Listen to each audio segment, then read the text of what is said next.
রাজস্ব আদায়, আপনারা জানেন যে আসলে এই মুহূর্তে ব্যবসা বাণিজ্যের যে পরিস্থিতি অতটা ভালো নয়, তো এই কারণে আসলে রাজস্ব আদায় কম হচ্ছে,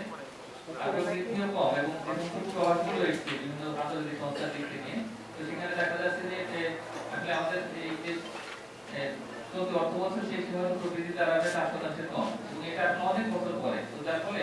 এমনিতে প্রবৃদ্ধি কম, ব্যবসা বাণিজ্যের অবস্থা খুব একটা উৎসাহজনক নয়। এই অবস্থায় আসলে সরকারের পক্ষে যে রাজস্ব আদায় করা, মানে কাঙ্ক্ষিত ভাগে রাজস্ব আদায় করা, তো সেটাও কিন্তু একটা বড় একটা চ্যালেঞ্জ। এবং এর পাশাপাশি এটাও শোনা যাচ্ছে যে আগামী অর্থ বছরের বাজেটের যে আকার সেটি হতে পারে 7,90,000 কোটি টাকা, মানে এই যে চলতি অর্থ বছরের বাজেটের তুলনায় কিন্তু কম হবে। তো সব মিলিয়ে দেখা যাচ্ছে যে আসলে সরকারের জন্য অনেকগুলো চ্যালেঞ্জ আছে, পাশাপাশি আরেকটা চ্যালেঞ্জ আছে, সেটা হলো যে আইএমএফ এর ঋণের কিস্তি, সেটা কিন্তু অনেকটা অনিশ্চিত, যে দুটো কিস্তিতে আটকা পড়ে আছে, তো সেটা আগামী জুন মাসে যে তাদের বোর্ডে উঠবে প্রস্তাব, এবং সেখানে আদরে পাস হবে কিনা, এবং যদি পাস না হয় তাহলে সরকার আইএমএফ এর যে ঋণ চুক্তি সেখান থেকে বের হয়ে আসবে কিনা, সেটা কিন্তু একটা চিন্তাভাবনা হচ্ছে। সব মিলিয়ে অনেকগুলো চ্যালেঞ্জ আছে, কিন্তু সুযোগও আছে আসলে সরকারের সামনে, যে আসলে রাজনৈতিক চাপ এবং বিভিন্ন পক্ষের চাপ উপেক্ষা করে যে এই এক বছরে এই সিগারেটের উপরে যে কর এবং বিশেষ করে দামের কথা যদি আমরা চিন্তা করি, যে সেগুলা প্রস্তাব যদি বাস্তবায়ন করে, তাহলে সেটা কিন্তু আখেরে এদেশের জনগণের উপকারে আসবে। আমরা যেটা বলি যে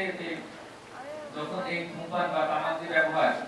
এটা যদি আমরা নিয়ন্ত্রিত করতে পারি বা কমাতে পারি, তাহলে সেক্ষেত্রে দীর্ঘমেয়াদে একটা জনস্বাস্থ্যের উন্নতি হবে, এই স্বাস্থ্যের খাতে যে সমস্ত ব্যয় রয়েছে সরকারি বেসরকারি ব্যয়, সেটাও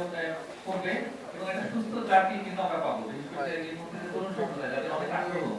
এই যে ধূমপান নিয়ে, বা যে কোনো ধরনের যে বিষয়গুলোকে নিষিদ্ধ করা হয় বা যেগুলো খারাপ বিবেচিত করা হয়, সেগুলো নিয়ে সাধারণ মানুষের যে একটা আগ্রহ থাকে, সেই আগ্রহের কিন্তু সবচেয়ে বড় শিকার এই তরুণ জনগোষ্ঠী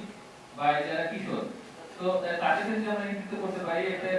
ভালো কর প্রস্তাবনার মাধ্যমে যেগুলো বাস্তবায়ন যদি হয়, এবং একসঙ্গে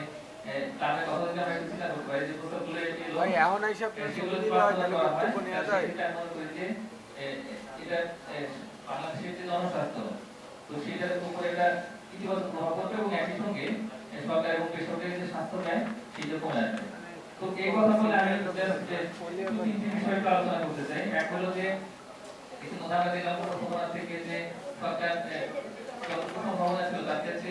কম হারে রাজস্ব আদায় করতে পেরেছে।